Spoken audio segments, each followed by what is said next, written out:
Excellencies, distinguished speakers, colleagues, representatives of the media, ladies and gentlemen, good afternoon, good evening, and good morning to all of you. And thank you very much for joining us from many countries around the region. We welcome you to the fourth series of the ESCAP Regional Conversations on Building Back Better initiative. My name is Mia Mikic. I'm Director of Trade, Investment and Innovation Division at the United Nations Economic and Social Commission for Asia and Pacific, and I will be your moderator today.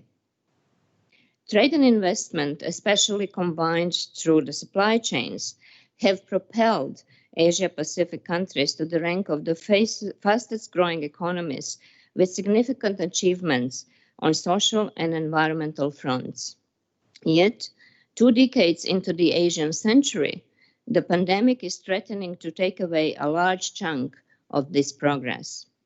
In the first half of this year, Asia-Pacific lost $1.1 trillion of exports and imports of goods. It did not receive 114 million of tourists, greatly because 2.1 million flights did not take off.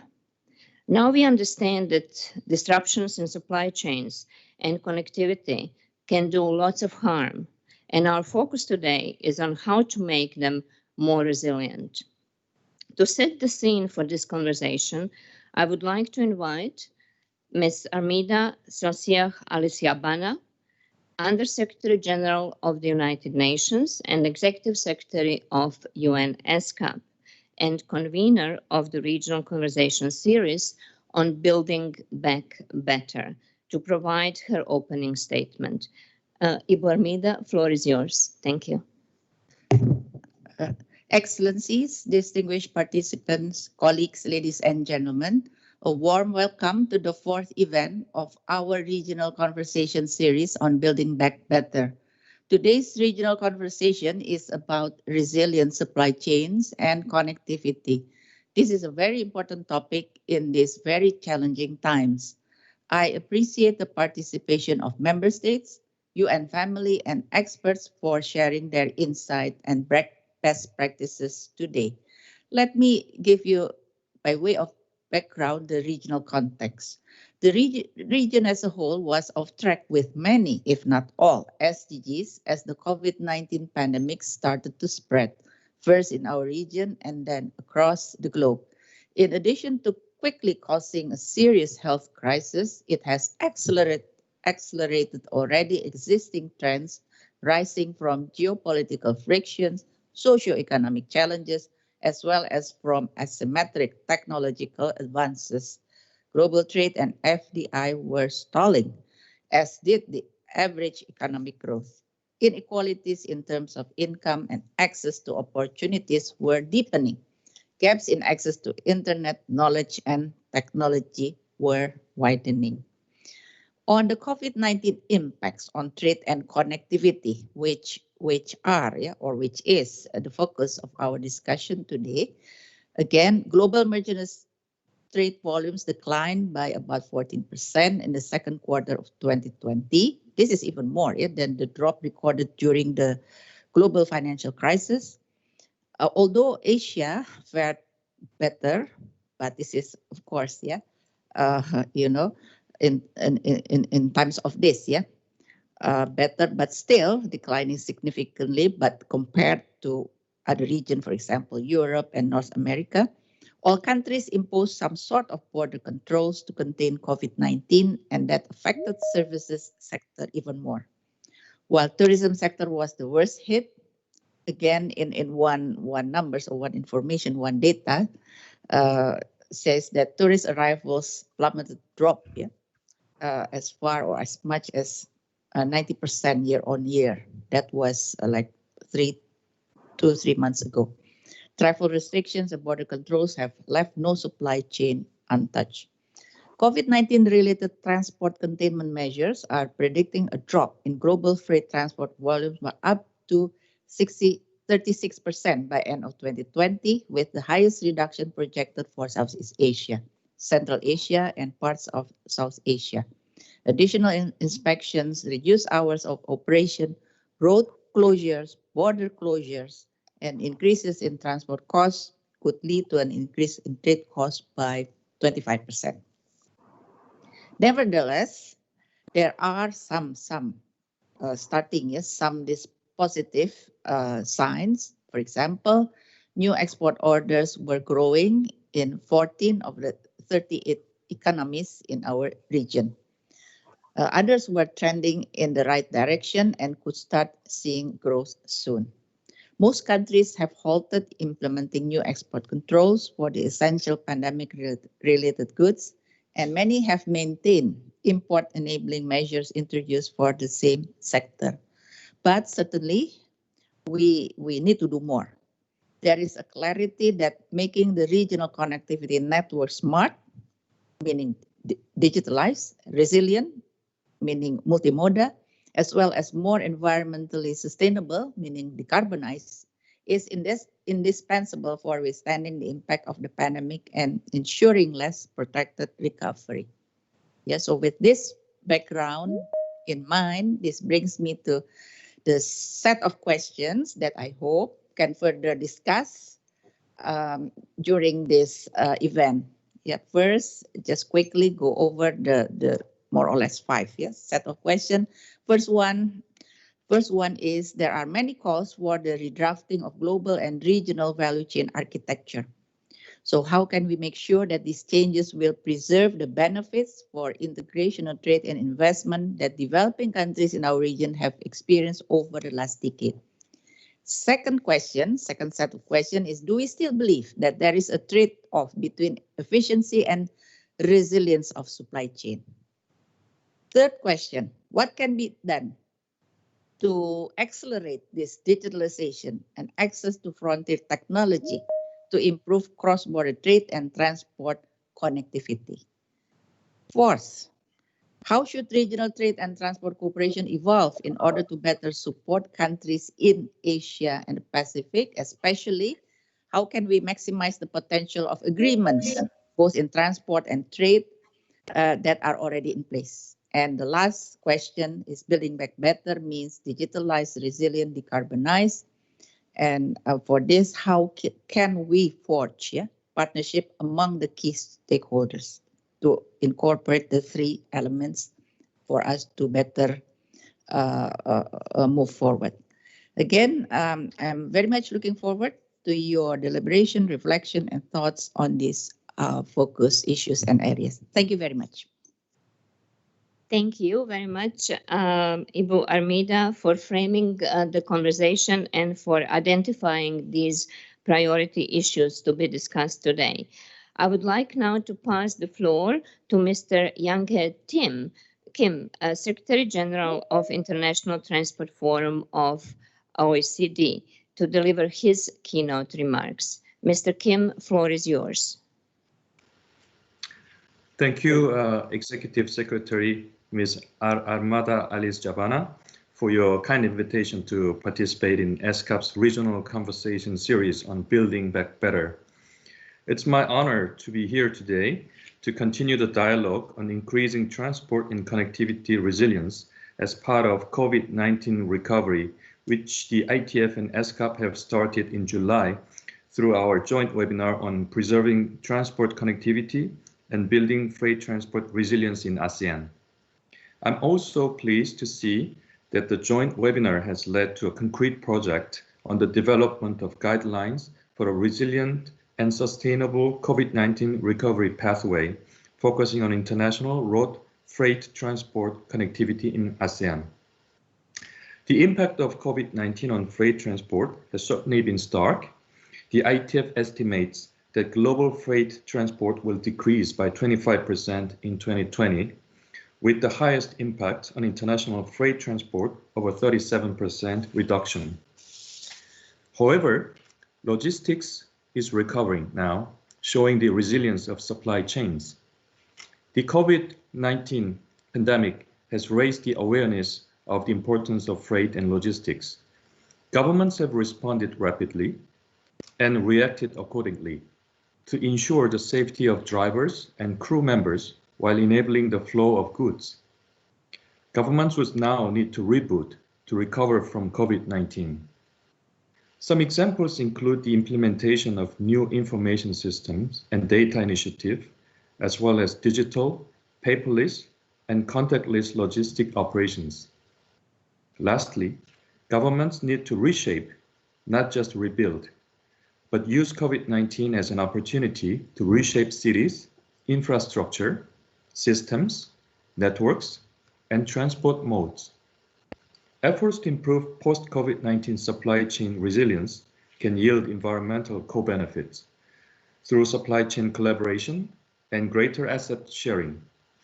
React, reboot, and reshape are the three fundamental concepts in which we can move towards more sustainable and resilient transport and connectivity. Regional, national, and international cooperation is key to reduce the impact of disruptions to the transport sector. It is also important to engage across sectors and to ensure that health, transport, customs, and immigration ministries are communicating together with logistics operations and businesses. Once again, I thank ESCA for giving me the opportunity to participate in today's regional conversation on resilient supply chains and connectivity. I'm looking forward to working closer with ESCA to advance our partnership on transport and connectivity and to share ITF's policy insights with countries in Asia and in the Pacific. Thank you very much. Thank you very much, Mr. Youngkit Kim, for sharing your insights and in particular for the expression of the interest to cooperate with us and with the members, which is, of course, always a welcome proposition. And I'm very glad to find that the issues that you have raised really very much complement the priority questions that Ivo Armida has already posed, and so that we have really a very good setting the scene for the conversation and very clear guidance in terms of direction for the questions to answer for the panelists. But before we start with the panel, I would like everyone to enjoy by the great communication team of ESCAP, and it is on the topic of this session.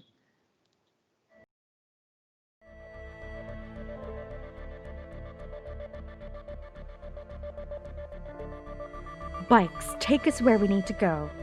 But are we truly seeing the sum of their parts? Most of our daily activities require inputs which have already made the journey around the world or region, through global value chains and trading routes. International trade and the flow of goods and services have shown the potential for remarkable growth in Asia and the Pacific. Many developing economies depend on participation in global value chains, uninterrupted operation of supply chains, and smooth and cost-efficient transport to promptly and safely move goods. Yet COVID-19 related restrictions, while necessary for containment, have impacted production, transport, and distribution, including the delivery of life-saving equipment. They have also exposed the vulnerabilities of modern supply chains, or products heavily reliant on one mode of transport or on one source supplier.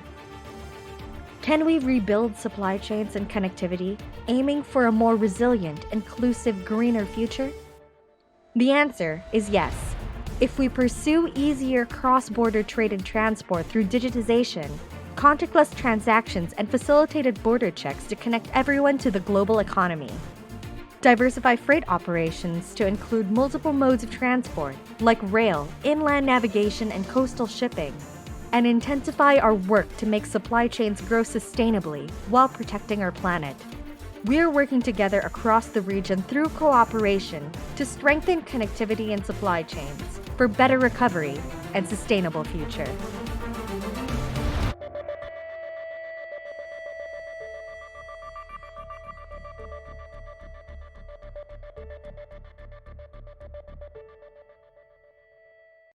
To the panel of eminent speakers we are fortunate of having with us today.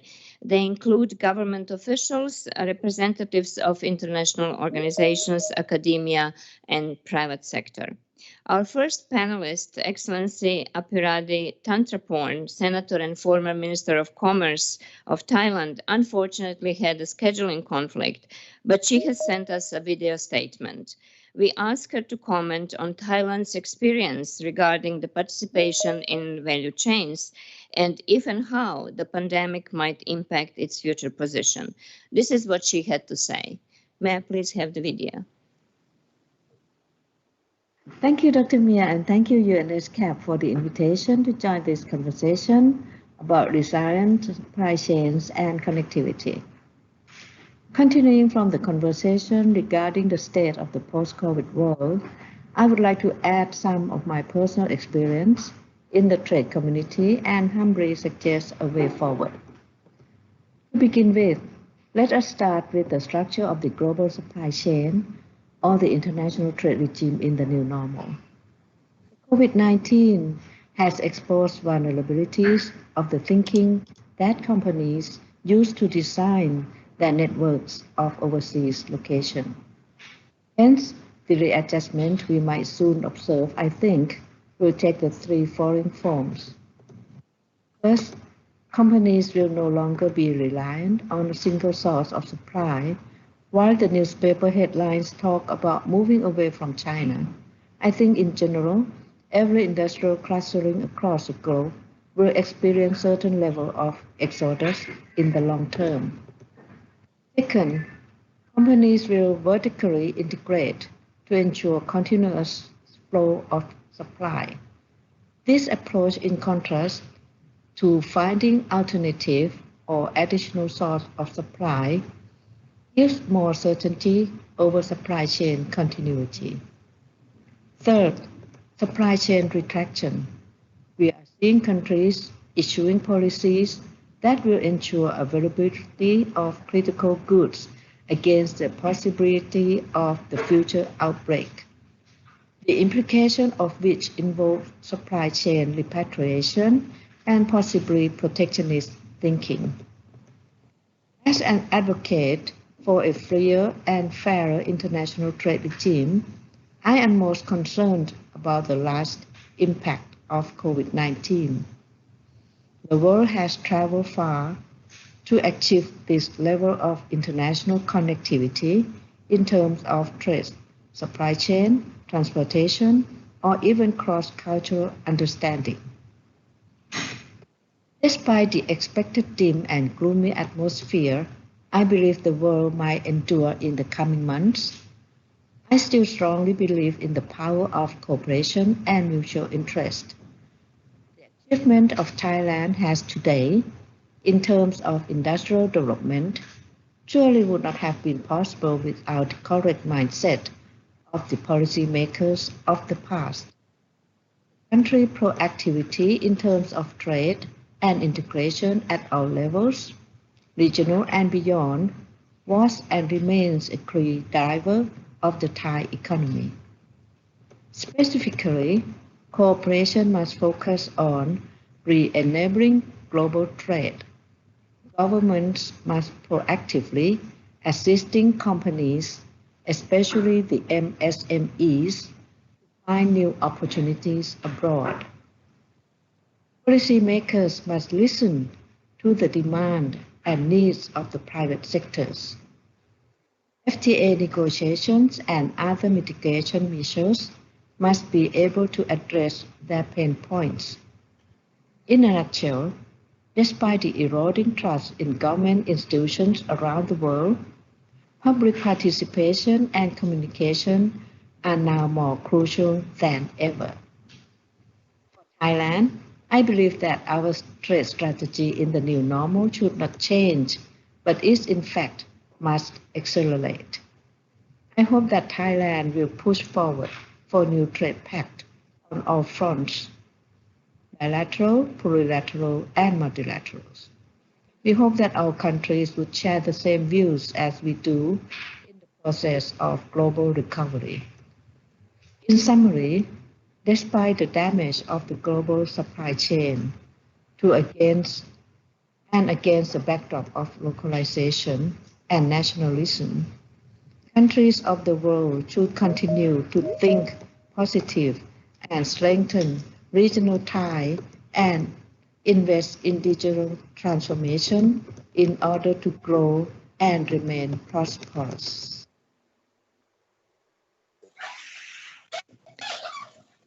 I thank Excellency Tantrapon for this intervention and for the many very important messages contained in that intervention. Let me now move to a different sub-region, to the Pacific.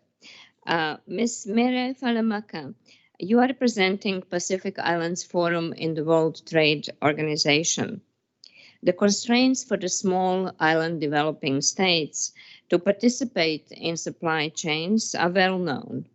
There is also plenty of evidence on the harsh impacts these islands suffered and are still suffering from the disruptions in connectivity due to the pandemic and concurrent climatic events. Would you please share with us the position of these countries regarding the topic of our conversation? Ms. Falemaka, floor is yours.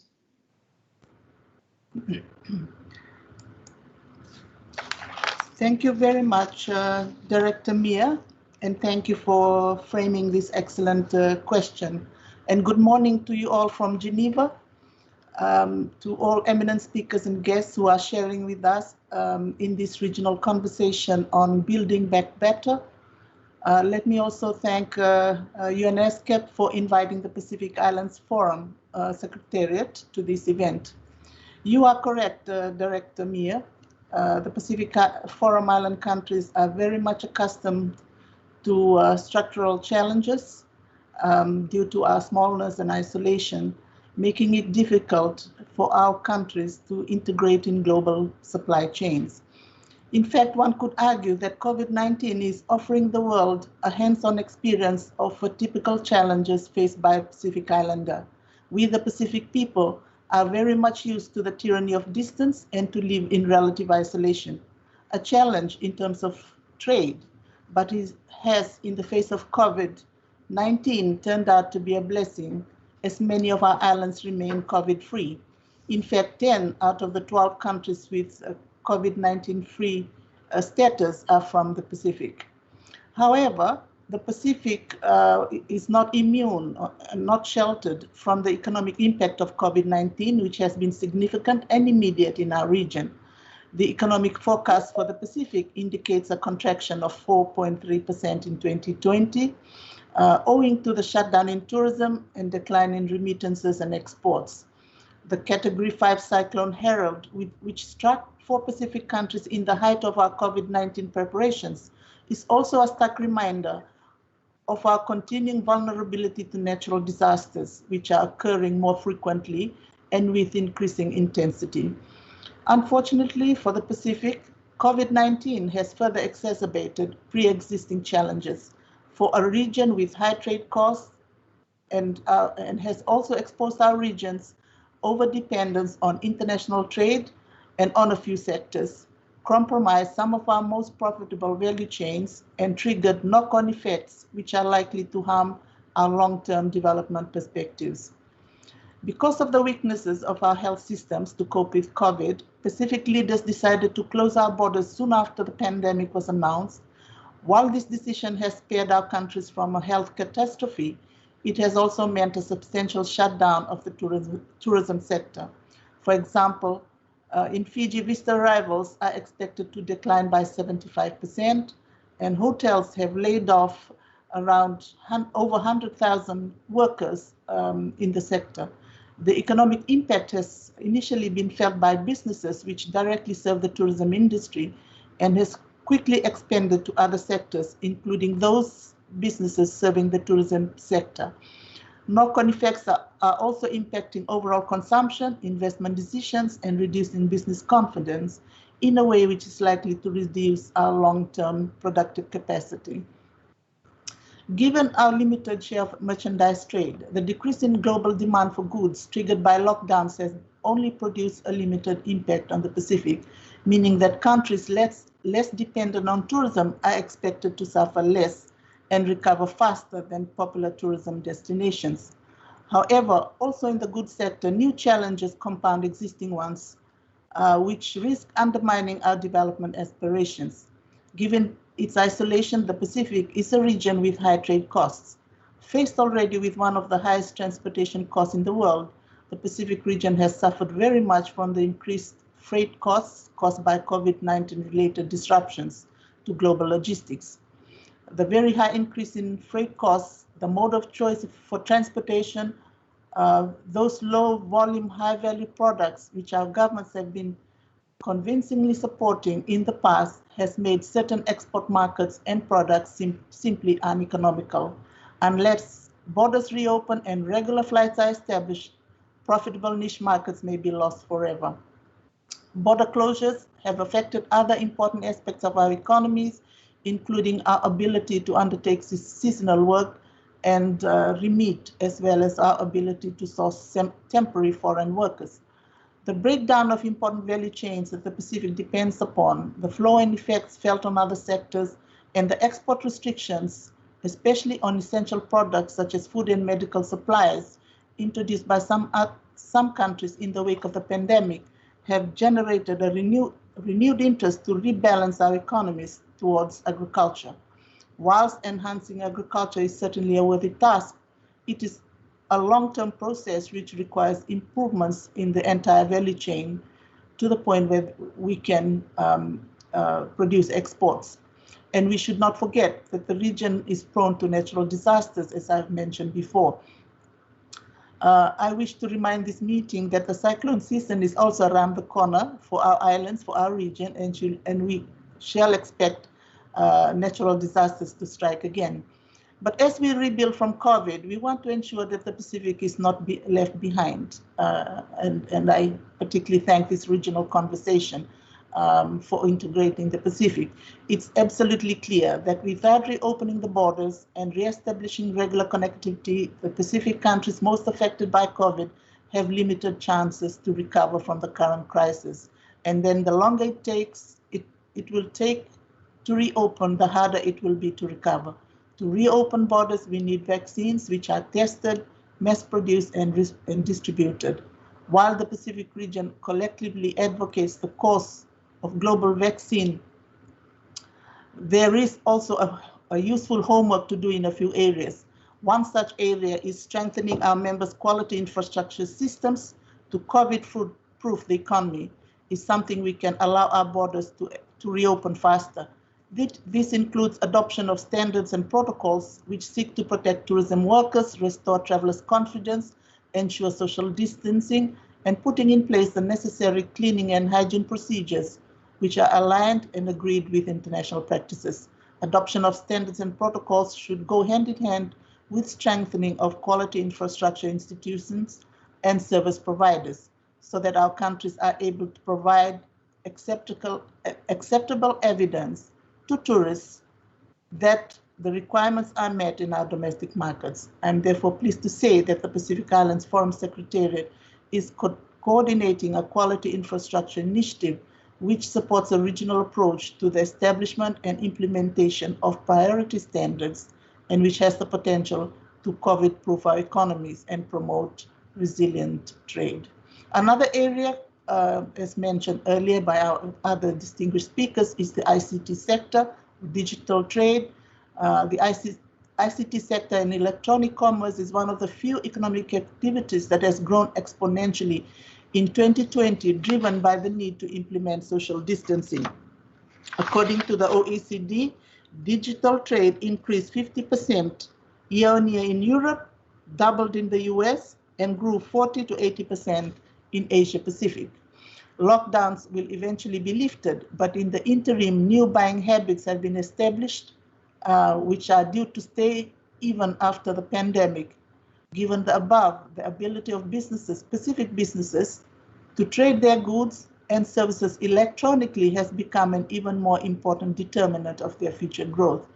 In this area, the Pacific Islands Forum Secretariat, together with partners such as UNCTAD, is promoting the development of national and regional e-commerce strategies to make sure our members are ready to engage in e-commerce once borders are reopened. In fact, standardized digital practices can represent one of the factors helping borders to reopen faster and more safely. Finally, in the long term, our Pacific countries also need to identify opportunities for diversifying the economy to ensure resilience to external shocks such as this pandemic. This could include strengthening the agriculture and fisheries sectors to supply both domestic food needs and to support exports. Opportunities in the non-tourism sector, services sector could also be explored in this connection. It would also be useful to draw useful lessons and best practices from counterparts in Asia, and UNESCAP could help facilitate those conversations. The Pacific Island Forum Secretariat will welcome any type of assistance from our development partners and also from our countries in the Asia-Pacific region to support the Pacific states in these areas, particularly quality infrastructure and e-commerce implementation. Thank you, Mia. Thank you very much, Ms. Falamaka, for outlining all the issues that, of course, Pacific Islands face in this COVID situation, and that came on the tail, of course, of other development issues faced by the sub-region before. And thank you for introducing a new term of COVID proofing that I think is entering our vocabulary now. Let me now move to another corner of the world, of the region, equally geographically challenged. Let me move to Kazakhstan. Excellency, Mr. Ruslan Baymishev, Vice Minister of Industry and Infrastructural Development.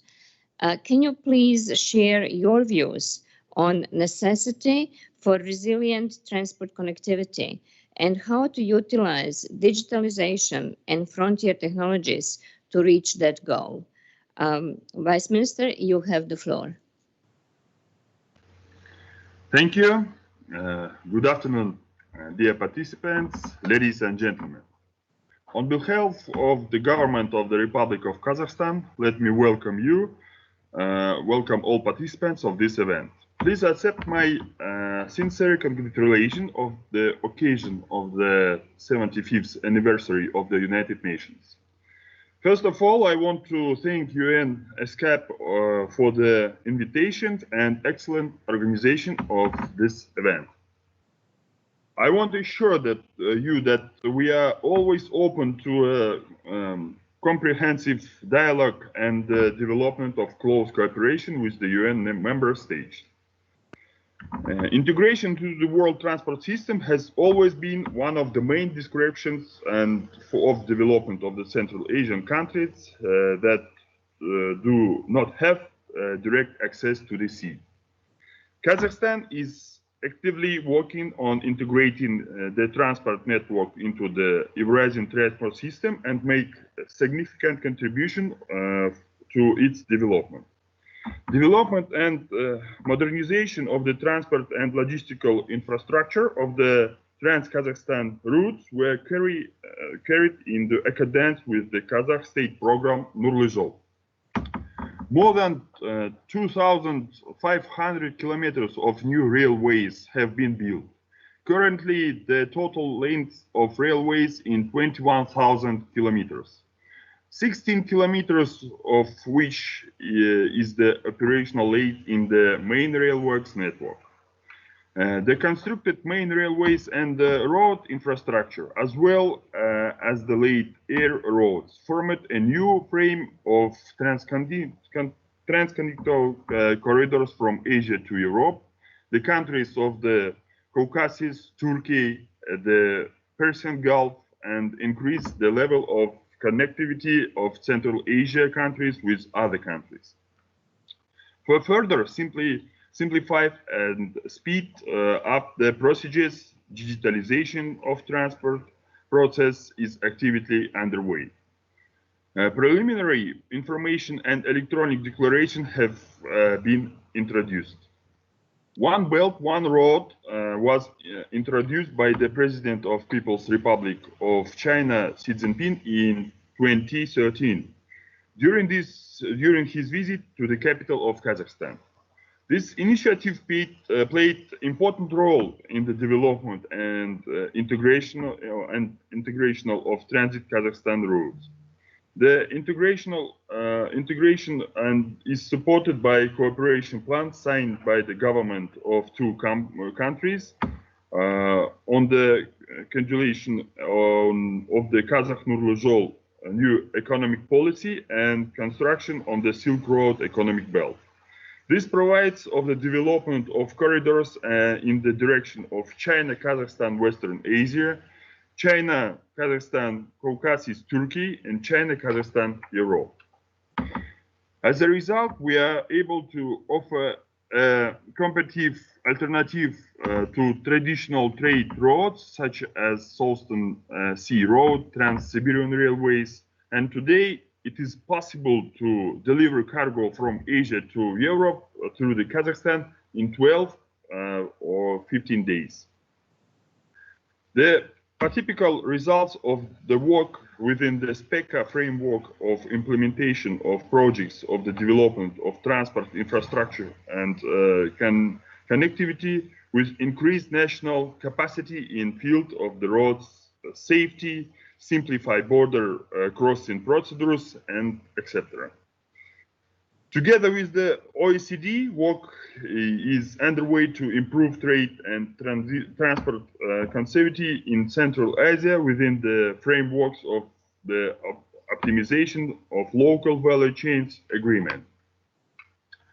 Dear participants, the effectiveness of all of the above long-term work within the frameworks of international organizations and the implementation of all practical recommendations clearly shows the result of the work of the transport system of Kazakhstan, especially during a pandemic. For example, during difficult conditions of outbreak of COVID-19, the movement of goods along the railways transport Kazakhstan roads actually did not stop. But somehow it became an alternative to air and sea transportation from the Asia to Europe, especially in the delivery of such important anti-epidemic agents. In 8 months of this year, the volume of delivering containers in China, EU-China direction were 338,000 containers. In comparison, 10 years ago, sadly, more than 1,000 containers a year were transported in this direction.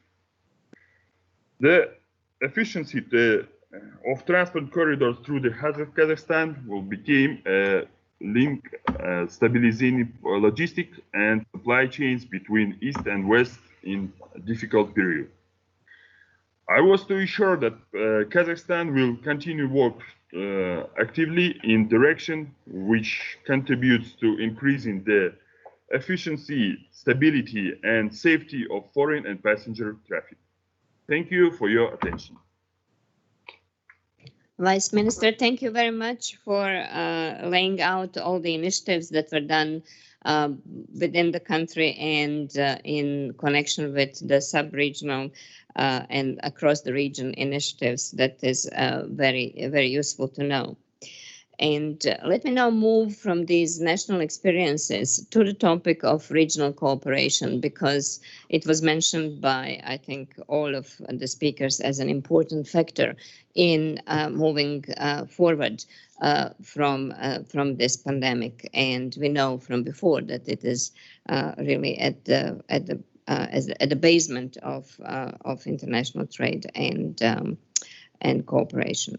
So I'm turning to Mr. Christopher Findlay, Honorary Professor, Crawford School of Public Policy at the Australian National University, and would like him to elaborate on where could regional cooperation in trade and transport lead us, and could it help in this recession and in the post-COVID world. Professor Findlay, floor is yours. Thank you, Dr. Mia, and thank you for the invitation to join you today. I want to argue that regional cooperation can make a big contribution in the current context to develop and support supply chains. I noticed that many people are talking about how supply chains might adapt, especially in the consequences of the experience of the pandemic. But it occurs to me that the responses that are being discussed are quite costly, losing some of the advantages of those supply chains or incurring new costs in order to sustain those advantages. So my question is, what else can help provide more opportunities for that adaptation, and how can cooperation help achieve that result? So let me talk about three areas very quickly. One is a risk-based approach, one is the value of open markets, and the third is the role of services links in supply chains.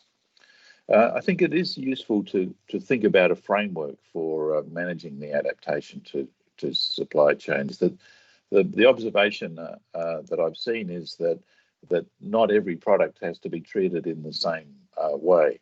The framework here that I'm thinking of is based on a distinction between the notions of resilience and robustness. Resilience refers to recovery after a crisis. Robustness refers to continuing to operate during a crisis. And the value of these aspects, I think, varies between products and depends on the circumstances. And different strategies emerge then, depending on what you expect to be the shock to the system. You might diversify your suppliers in order to achieve a robust supply chain, but you might concentrate them in order to achieve a resilient supply chain. Very different approaches. So I think this is worth thinking about, worth sharing information about, having business people talk to policymakers about, and sharing information across borders about, because it'll inform the way that different economies and different businesses are responding. So that's one element.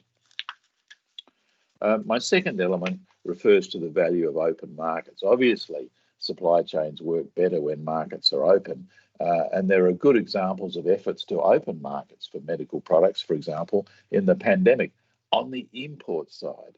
The problem, though, was the restrictions on exports. And given the waves involved in the pandemic, I think in hindsight we can see that actually trade could have made an even bigger contribution than it did. And to be correct, there are indeed examples of supply chains working very well during the pandemic. But to support their role, a number of actions I think can be taken, which also involve regional cooperation. Trade agreements are obviously part of the framework here, but more than that, especially when circumstances come along like the pandemic, a discussion and presentation of some high-level principles is really important. And we saw that from the G20, we saw that from the WTO, and we saw that from APEC trade ministers as well. In addition to the sort of high-level principles, some economies, and this is worth looking at too, I think, some economies engaged in an explicit agreement on how they deal with each other in relation to what they regarded as essential products. And there's a nice example of that in an agreement between New Zealand and Singapore, which is worth having a look at. So trade agreements of various forms and demonstrations of commitments to principles in the management of trade is important. Complementary to this could be information exchange, since more confidence reduces the incentives to protect or restrict. I think an interesting question is whether the G20's agricultural market information system, developed in response to the surge in food prices, whether that sort of structure can also help in the current environment and thereby maintain the openness of supply chains. My third area is services links in supply chains. The chains depend on all sorts of services to keep them operating, and there are three areas to which I draw your attention and where I think regional cooperation can be a big help. Air transport is one example, and we've seen the freight specialists step up to fill the gap left by departing passenger service providers. But the regimes in air transport remain, I think, really restricted. I expect a much more resilient regime, or robust, is a regime which was much more open. And I think it's time now again to advocate for open skies at a regional level. Freight in the first instance, if you like, but let's get on with it and look at a new regime there. There's terrific new data from the World Bank on the state of services policy, and it's got important information about the air transport sector within it. The second element of these services links, and has already been mentioned, is the movement of people. So many people are involved in the provision of these services. Seafarers are the real example, and restrictions on their mobility knock on to the delivery of the service itself. We know that lots of different protocols have been developed, but now they have to be socialised and implemented among countries, and that's a big talking point for cooperation, I think. And finally, people have pointed to the value of the application of digital technology to make supply chains work better. There's a big agenda of work here, though, because the infrastructure to apply that digital technology is missing in some cases, both the hard infrastructure and the soft. And the regulatory differences in regulatory regimes in the digital sector, that's a nightmare. And work to align those regimes, I think, is a really valuable area of cooperation in the region. So to conclude, I think cooperation in these areas can play a big role in building back better with a focus on supply chains. And my examples are, firstly, a dialogue on strategy and the adoption of a risk-based approach. Secondly, the commitment to open markets and the implementation of that commitment, plus a complementary information exchange for products regarded as critical. And finally, figuring out how to support and sustain those very important services links through open air transport regimes, better protocols for people movement, and alignment of regulation in markets for digital technology. Thanks very much. Thank you, Professor Fenley, for really bringing in the focus on services. I think this is a very important sector, not only in terms of the traditional commercial services, as you pointed, but also in terms of opening and developing the digitally enabled services and knowledge embodied services. So I hope we will have more time to perhaps tease out some of the details on that later. But this is extremely important point to take on board when considering exit from the pandemic crisis and in the future sustainable development. Let me now turn to the actors on the ground, so to speak, to the players in the private sector, and ask the question, in terms of what are the ingredients of more resilient supply chains. And I'm turning first to Ms. Pamela Maar of the Fung Group. And could you please base your reply to this question on how to upgrade Asia supply chains to the digital sustainable future on the experiences of the Fung Group itself and its partners? So thank you very much, Pamela, for taking the floor now for the next few minutes. Okay, thank you, Mia. I would like to first thank you for giving us the opportunity to address this panel and audience on a really important subject. So basically, my remarks will be framed in the sectors in which the Fung Group is active in, which is primarily apparel, textile, footwear, consumer products. So these are the first rung sectors which countries get into if they want to tap into global markets and trade to drive their poverty alleviation and development. And I just want to start by going back several months to the onset of the COVID crisis. And, at that time, the thousands of suppliers who the Fung Group works with, they were faced with a situation that is like order cancellations, shipment delays, transport blockages, workers not being able to either get to their factory or even having to go into full-scale lockdown.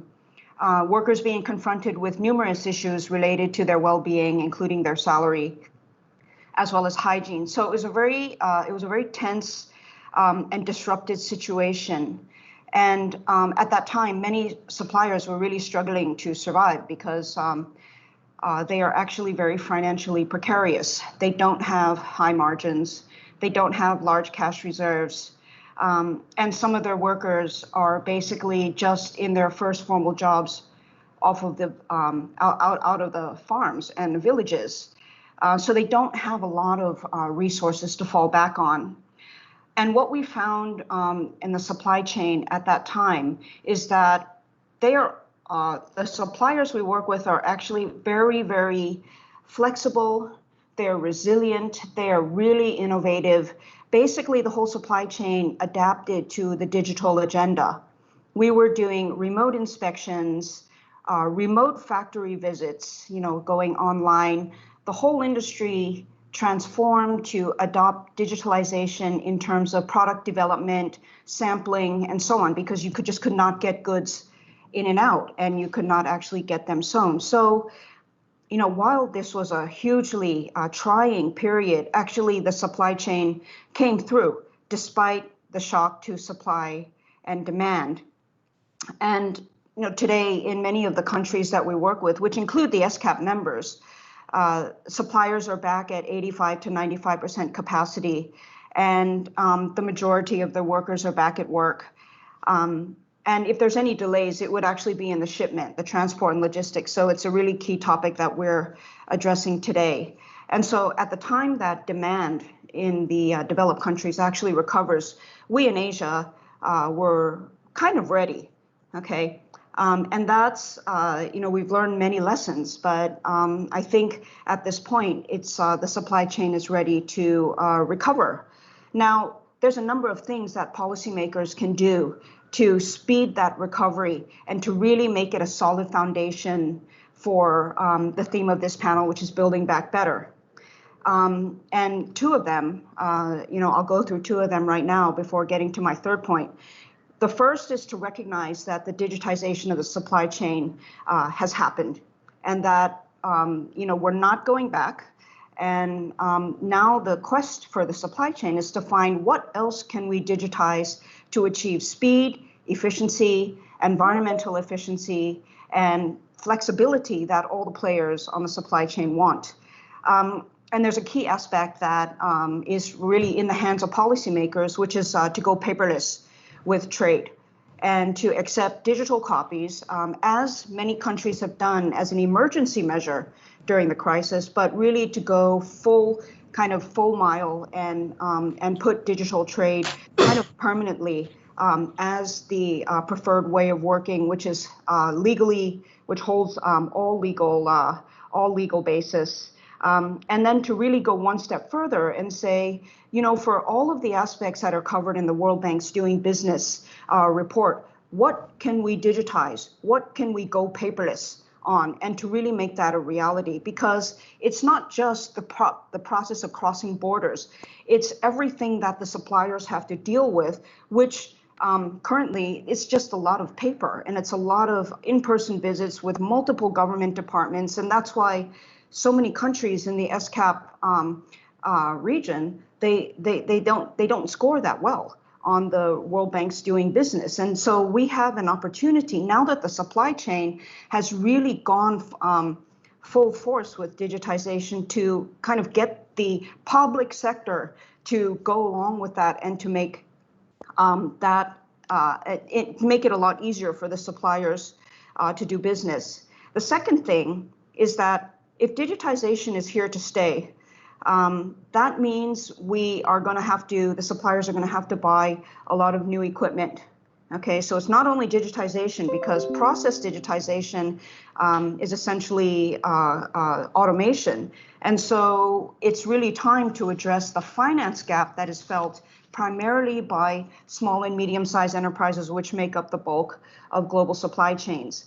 And my chairman, Victor Fung, has recently launched an initiative to really address this trade finance gap, which falls hardest on SMEs and in the emerging markets.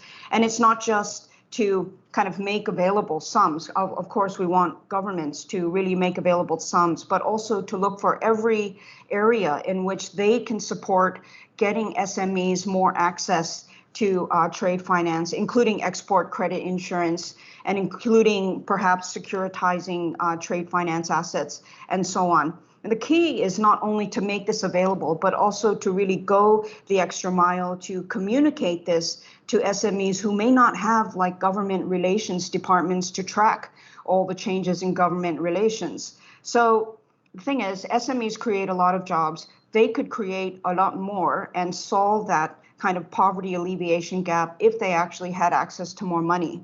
My last point is really going back to the theme of this panel, which is building back better.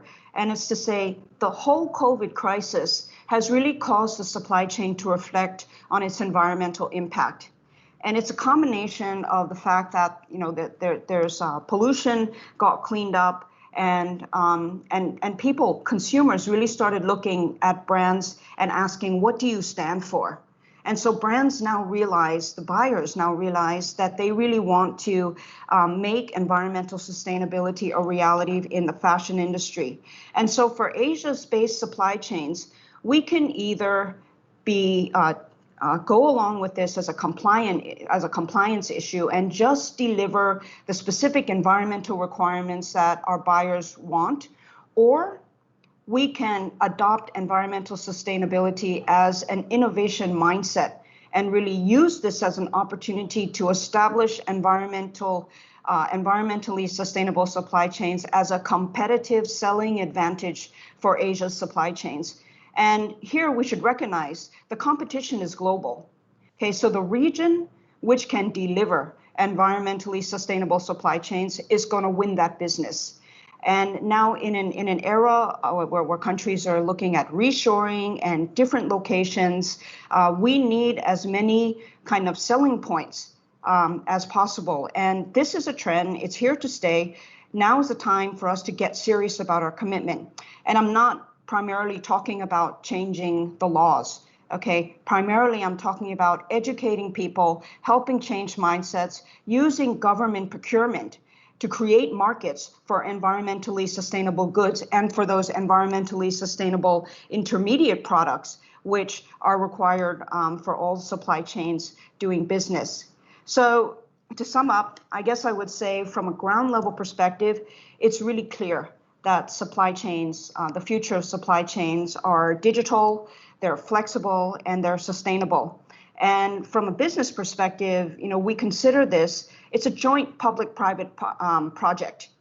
Okay, so we need the public sector to support our transition as we get to that digital, flexible, sustainable future. We have a digital agenda, we have a financial agenda, and we have an environmental agenda. And each of those agendas requires specific public sector support. So, you know, we're looking forward to the dialogue and to working with the public sector to actually make sure that Asia's supply chains actually get to their full potential as we go into the future after COVID. So thank you very much. I look forward to the discussion.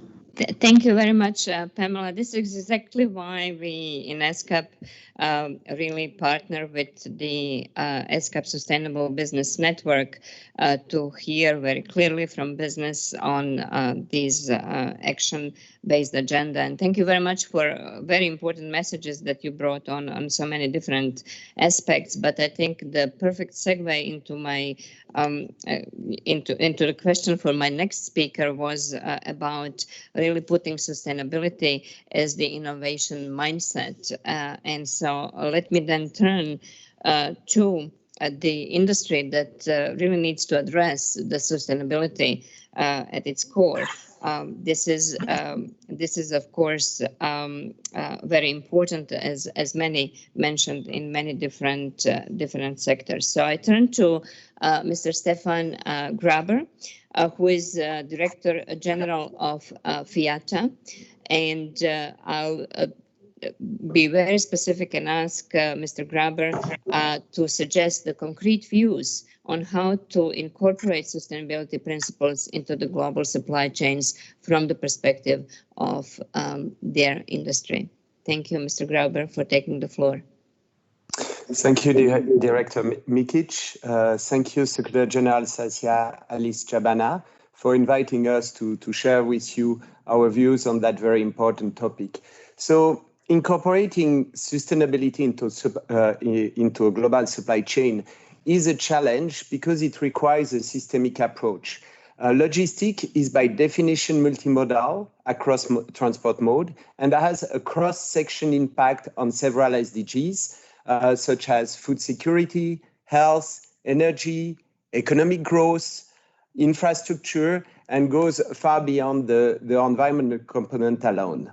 So freight forwarders can positively contribute to better supply chain by helping to optimize the supply chain and identify inefficiencies, which is really at the heart, in fact, of the freight forwarding activity. As we saw recently with the container imbalances situation this year following the COVID-19, a turbulent international trade environment can itself cripple society. Not to mention the horrific situation of seafarers at sea that are trapped at sea and unable to return to their home, what we condemn vigorously. This requires that all actors in the supply chain, including governments, work together to identify and address these inefficiencies. So more than ever, we need to find a balance between the legitimate need for a sustainable society and the imperatives of efficient supply chains and transit of goods. So what does it mean concretely? Concretely, it implies to improve interoperability and to include all modes of transport in the multimodal approach. Today, the multimodal discussion generally focuses on rail, road, and sea, and treat air separately. Here, an integrated process across all modes of transport would be highly desirable. The COVID-19 pandemic has also evidenced existing inefficiencies in global supply chains and their vulnerabilities. The just-in-time concept has been found extremely vulnerable to the effects of the pandemic. So in order to build a sustainable supply chain, we need it to be both resilient and efficient to ensure it can continue to function well in the occurrence of unpredicted events to deliver all goods, including essential goods. Here again, an inclusive approach is key to develop policies and approaches for the good functioning of supply chain for the common interest. And a good example will be the distribution of COVID-19 vaccination, which will be the biggest logistical challenge in the history, incomparable to anything we know before, such as the world launch of an iPhone. FIATA is today collaborating on this with different organizations, being IATA or TIACA in the air freight, and working with its various institutes and working groups to address everything from safety and security, customs, and the different modes of transport. And one critical issue will be the last mile, and transport by road will influence the outcome of the other mode of transport. So what we see is that the COVID-19 pandemic has brought to the forefront many existing issues. Ms. Ma just mentioned and highlighted a few of them, which should be addressed in order to ensure the resilience of supply chains. We also have, for example, the abundant goods, which themselves have worsened the economic shock to many SMEs. There is an important role of technology here, and it was mentioned just before, and of transparent, clear policies to ensure efficient yet secure approaches. We need to ensure that supply chain logistics lessons learned from COVID-19 are understood and integrated into the business processes, and the progress made to increase the efficiency and fluidity of supply chain is maintained and hopefully further enhanced. And unfortunately, we have seen example recently that some custom authorities have reverted to type by reinstating old-fashioned processes as they emerged out of the COVID-19 crisis. So the COVID-19 pandemic also evidenced the vulnerabilities of all modes of transport to the impacts of human resource constraint, closed borders, and government intervention as to the movement of people and goods. We see that the aviation industry has been and will remain for a significant period of time the most impacted. There are, however, options starting to be more readily utilized, such as the role of rail as a reliable alternative to maximize supply chain capacity. This is of particularly note in the Asia-Europe land bridge and the integration of road to rail for the last mile, which will increasingly enhance the connectivity and infrastructure of some of the most previously unconnected regions. However, this in itself brings also the challenges of increased transit of freight trains and the environmental impacts of any accidents. At the same time, it's an opportunity to consider how to secure harmonized agreements at regional, international level that support the recognition of, for example, multimodal bill of lading for all modes of transport. Finally, smart supply chain will need to create greater efficiencies and allow manufacturing in different locations in a more geographically distributed manner than what we have seen in the last decades. Trade facilitation is key. It should encourage regions to work together to increase mutual recognition whilst strengthening their broader processes through use of the single window and advanced economic operator programs on a regional level. In addition, to ensure the legitimate and safe movement of goods, it facilitates national development plans and stimulates economic growth. This would also require the need to ensure full implementation of the key trade facilitation agreements, including the WTO Trade Facilitation Agreement, and the need for all stakeholders to work closely with governments and to avoid protectionist behavior, which has stated to emerge in trade. Governments are called to set the principles for international trade in multilateral and bilateral trade agreements. Regulators to implement those principles, having in mind that it's trade that trades. So if I try to sum up in a nutshell, the inclusion of sustainability principle in global supply chains begins with a collective effort to learn from the COVID-19 and works towards supply chain optimization by improving interoperability with a systemic approach.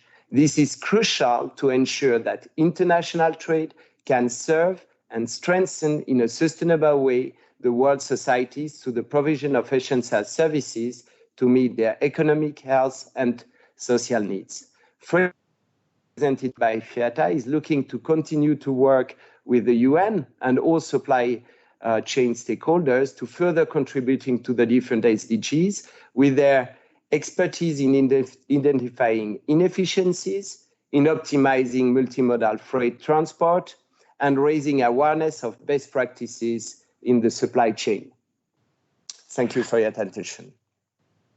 Thank you, Mr. Stefan Graber, for this very rich set again of the practical proposals on what can be done. And so it definitely will be followed up by us and our partners and in cooperation with you. But let me stay in the broad area of transport, but move to the specifically shipping industry, which is a backbone for the traditional international trade. And it's my pleasure to invite to the floor Ms. Sanjam Sahi Gupta. She is a director of Sitara Shipping, but more importantly, she is the founder member of Women's International Shipping and Trading Association, VISTA. So let me end up this panel discussion by asking again a specific question to Ms. Gupta. How can gender-inclusive shipping strategies be achieved, and can they contribute to greater resilience of supply chains and making them sustainable in the context of a sustainable development? Ms. Gupta, floor is yours. Thank you so much. Greetings, Your Excellencies, distinguished speakers, the audience, and members of the media. Namaste from India. As spoken before me, I would like to start by paying tribute to the seafarers who are now facing an extremely difficult situation. Yesterday was World Maritime Day, and several discussions took place on the humanitarian crisis that is facing our industry today. A joint statement called on all governments to immediately recognize seafarers as key workers and to take a swift and effective action to eliminate obstacles to crew changes. The world owes a great deal of debt to seafarers for maintaining supply chains through the pandemic, a fact sadly not always acknowledged by mainstream media. The IMO theme for this year's World Maritime Day was Sustainable Shipping for a Sustainable Planet. While different factors affect the development of sustainability in shipping, from regulatory to socio-economic factors, market-related aspects, and human factors, which altogether contribute to the different development of these three pillars. COVID-19 has made this year's theme even more relevant and the challenges it has posed for shipping. While 2019 was dedicated by the IMO to empowering women in maritime, I believe that the theme for this year's World Maritime Day, Sustainable Shipping, cannot be achieved without diversity. I believe that diversity and sustainability go hand in hand. The pandemic has changed the way the shipping industry works, but rather than stopping work, some parts of the industry benefited by the space to think about how they should do business. All parts of the industry forced to change and adapt to technology, working remotely. For the industry, which is always known to be slower than the others to adopt digitization, the pandemic has brought on unique opportunities. Parts of this industry have turned the challenges into unique opportunities by thinking out of the box and by finding new ways of doing things. Clearly, we are on a trajectory. As the speakers before me mentioned, and as Pamela spoke about the paperless environment, we and shipping are facing issues with the electronic bill of lading, which is an available solution to all exporters. Sadly, it is not accepted by all banks and acts as a deterrent in promoting the electronic bill of lading, which could provide a huge solution. As Stefan pointed out as well, the role of the freight forwarders is extremely important. However, there are certain threats that are facing the industry. The use of blockchain to implement smart contracts could mean a greater efficiency with elimination of intermediaries, high accuracy, and increased transparency. With port companies like DP World aiming to offer a one-stop solution to cargo owners with one cost, with end-to-end solutions venturing into ship owning, feeder operations, freight forwarding, and cold storage. The question lies, what does it mean for smaller players and the intermediaries like the freight forwarders? How can they expect to compete, and will they not enjoy the same economies of scale? A question very often asked, have the intermediaries failed to offer a solution to the industry? Is their existence under threat? This reminds me of a certain saying when I was back in B school, which Peter Drucker said that for years, giants would gobble up the smaller players, and for years it was known to be untrue. But this was written in different times. I doubt that he or anyone in this industry has a crystal ball to predict the future of the industry. Another important factor, with fewer lines dominating the market, is it justifiable to pose these questions? Is there enough competition? What's happening to the smaller lines and the box operators? With fewer options to choose from, the lines enjoy dominance and cargo operators left with smaller choice. The recent COVID situation affected the shortage of truck drivers. Back home here in India, we saw migrant workers crisis, which meant that transportation rates skyrocketed, sometimes to 10x of what the original cost was. Just to move an empty or a laden box from a port became a nightmare. There is no reason to start now to think and about to drive change. The data and the tools that are available with blockchain techniques offer a head start. Embedding a real-time awareness to demand trends in business planning processes is the surest way to generate timely insights needed to reshape our core businesses and to find new ways of working. For instance, Global logistics companies such as carriers and forwarders can make informed decisions about deploying assets and talent by refocusing their sales force to commodities or trade routes that are less impact or recover faster from the crisis. The companies that will emerge with a competitive advantage in the next normal, which will be those who will develop granular scenarios on how demand will evolve. How does diversity figure into this? Well, changing ways have an impact on our changing workforce. The single biggest task of young leaders of the global maritime space today is basically to bring their competence in digital technology, a new mindset, collaborative approach, and a more sustainability-oriented attitude in delivering value. The shipping industry is set to change the makeup of the workforce. We all hear about the statistics about the very meager number of women working in the industry, but we don't even have exact numbers. This year, Vista International will be conducting a global survey with the IMO to get numbers for women even working onshore in the maritime industry. Research has proven that improved gender balance contributes to a more diverse workforce with positive effects both internally and externally. Moreover, it positively influences the attractiveness of jobs and the competitiveness of the sector. We all know shipping has a stodgy image, and we are not the industry of choice for young talent. What must we do to change this? To have the best talent and to achieve excellence. So there's a business case for more female expertise in the industry. Today, more than half of our prospective workforce aren't given the opportunities they deserve or they need, that our industry needs to prosper. We expect better from the shipping industry, and I assume that most people here want more prosperous industries where profits are bigger and higher. On one hand, we complain of the lack of talent pool available. On the other hand, we have women who want to work, who are given the right training, who have the right motivation, but are not allowed to work. Not to let them work is a crime against economics and common sense.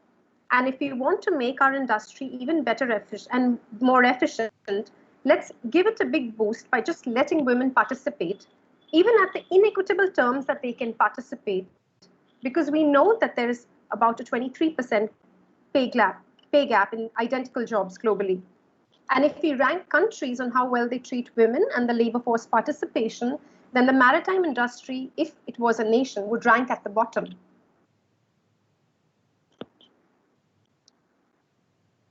Even before the idea that equality in itself is a good goal, whether it delivers economic growth or not.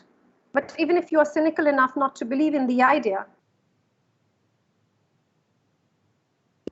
because I believe that shipping is an essential part of the supply chain, and we cannot be more efficient or effective without the participation of 50% of the talented workforce.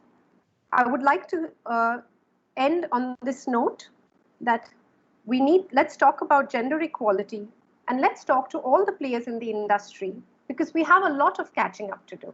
Thank you so much for the opportunity.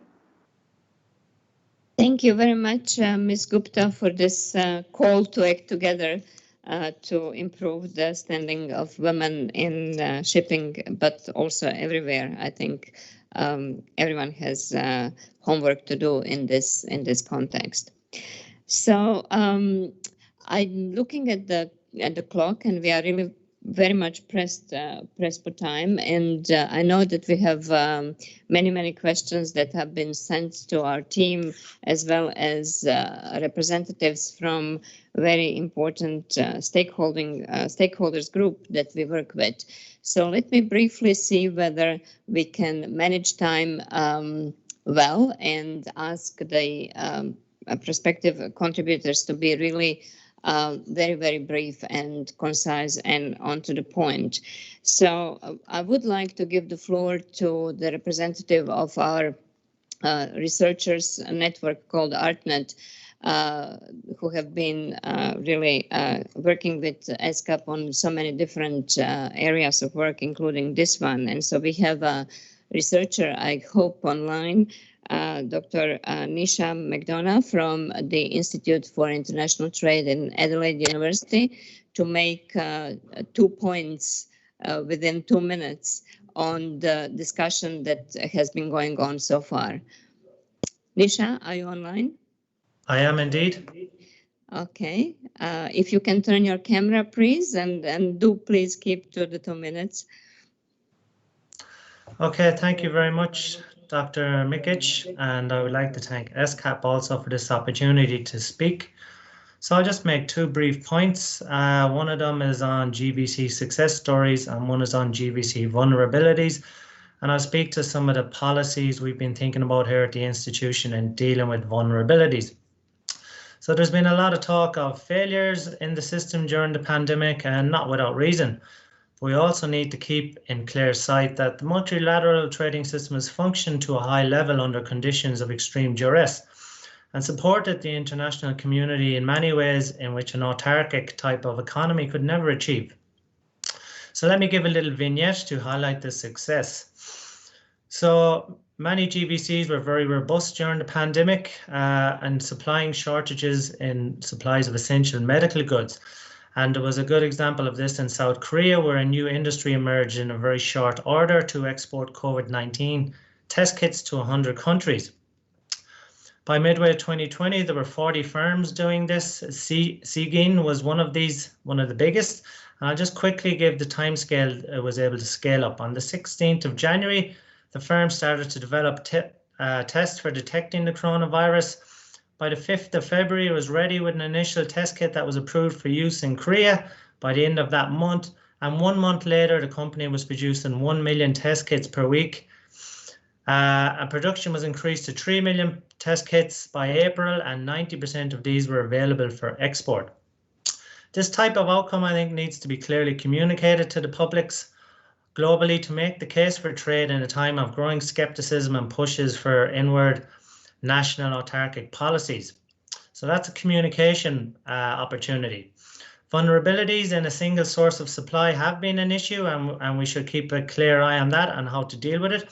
So another vignette here would be speaking from the Australian position. So this was to do with food security. Australia is considered highly food secure, and it is. It exports 70% of all its agricultural output. But this year there was an identified single point of failure that came into view in March.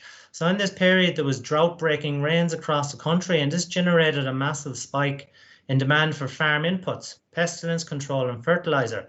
On the other hand, this was met with a diminishing supply from China due to the latter's virus lockdown. This caused some serious issues, and there was shortages for farmers who were trying to plant their crops.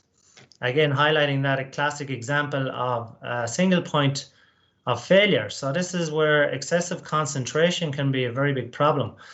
So the Institute for International Trade here, I'll just wrap up with this last point. We wrote on this, on the issues of the pandemic, for a joint standing committee, which has been published recently.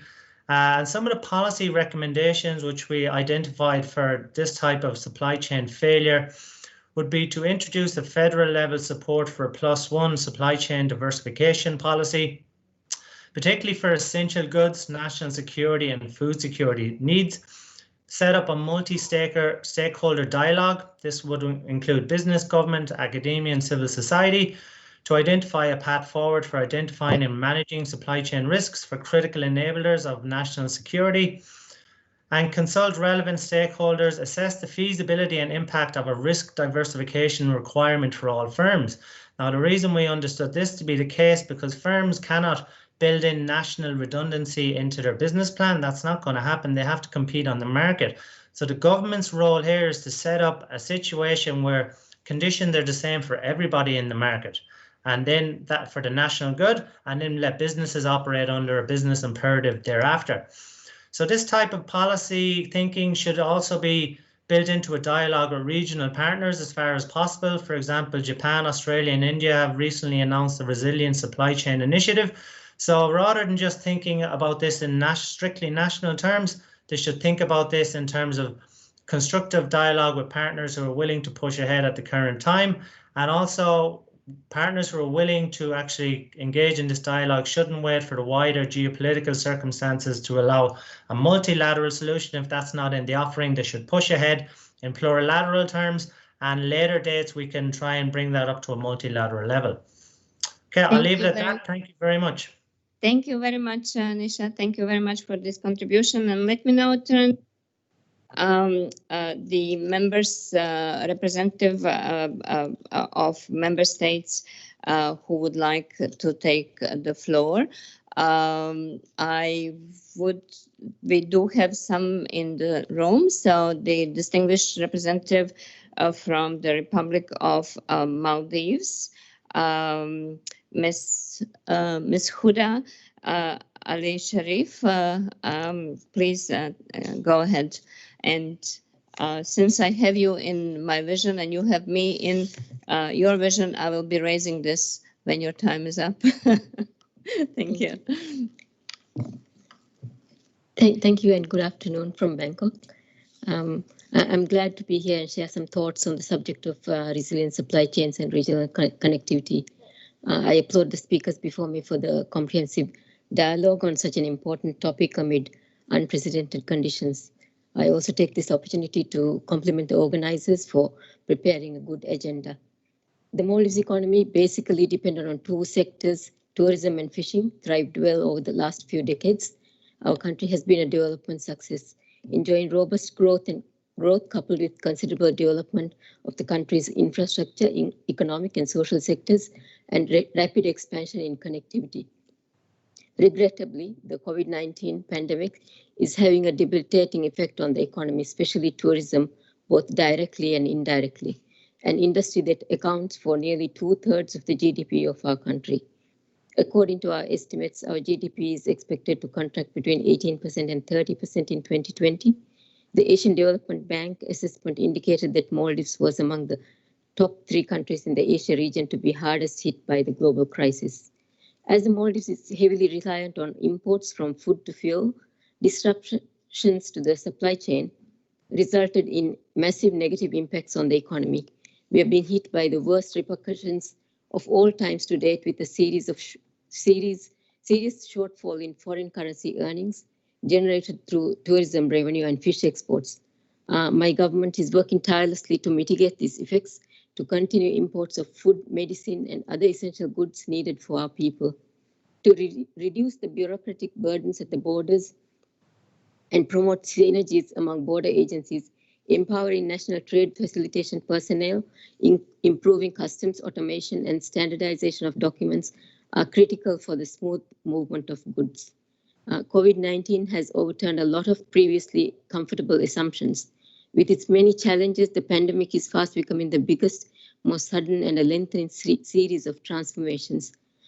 While every country aspires to develop efficiency and resilience in supply chains, the COVID-19 has truly exposed the systemic flaws inherent in small countries like the Maldives, which was profoundly felt in critical areas such as the health sector and in ensuring food security.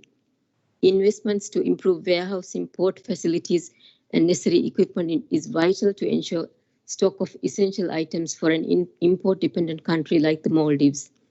I would like to echo agreement with previous speakers that digital innovation will be central to the future of supply chain and its transformation. The winning strategy will involve development of robust and responsive logistics processes that provide solutions based on automation, blockchain, and artificial intelligence.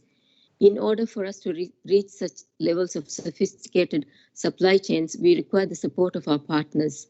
While we strive to increase our investments in technology, we believe that member countries in Asia and the Pacific can help each other with investments and sharing of best practices.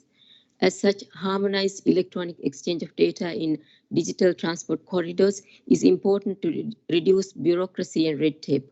A single window for trade is quite appropriately the way forward. As we try and incorporate sustainable practices to build back better, let us be mindful that our way of conducting business needs to be overhauled. It requires a joint effort from all of us to reducing waste, encouraging recycling, and revisiting the concept of single-use and throwaway culture. This is our opportunity to address the socio-economic challenges that COVID-19 revealed starkly, one of which is the need for improved connectivity, resilient supply chains, and seamless transport and trade.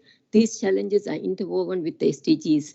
Therefore, we need to align our development agenda with the UN framework to achieve sustainable economic recovery. Thank you. Thank you.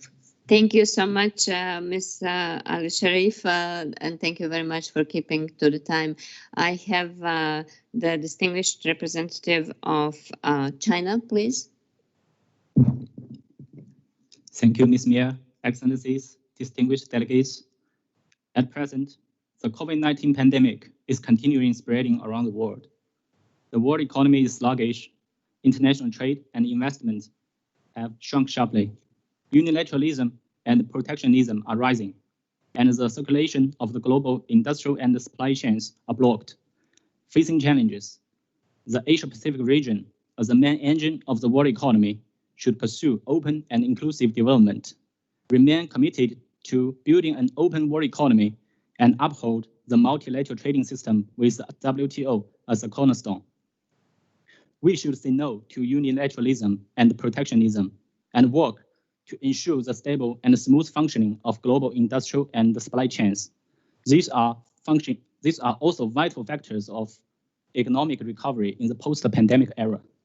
In the context of the normalization of pandemic prevention and control, China is fully promoting the resumption of work and production. The domestic economy has been steadily recovering. The economic structure has continued to be optimized, and the modernization level of the industrial and the supply chains has been continuously improved. In the second quarter of this year, China's economy achieved a positive growth of 3.2%, which will also contribute to the recovery of the global economy. China is promoting the establishment of a global industrial and supply chains emergency coordination and management mechanism, which will help stabilize the global industrial and supply chains. This year, Chinese President Xi Jinping has emphasized on many occasions that it is necessary to promote the formation of a new development pattern that takes the domestic economic circulation as the mainstay while letting internal and external dual circulations boost each other. The new development pattern is committed to giving full play to the advantages of China's super large-scale market, tapping the full potential of domestic demand, promoting the mutual complementation and the reinforcement between reform and opening up, releasing the national economic circulation, improving the resilience of global supply chains, and promoting the recovery and prosperity of the world economy. Building upon China's domestic demand, this economic ecosystem is a public good that China provides to the world and will bring development opportunities to the world. China is willing to strengthen cooperation with ESCAP member states against the COVID-19, continue to provide support and assistance to countries in need, and ensure stable global anti-pandemic supply chains.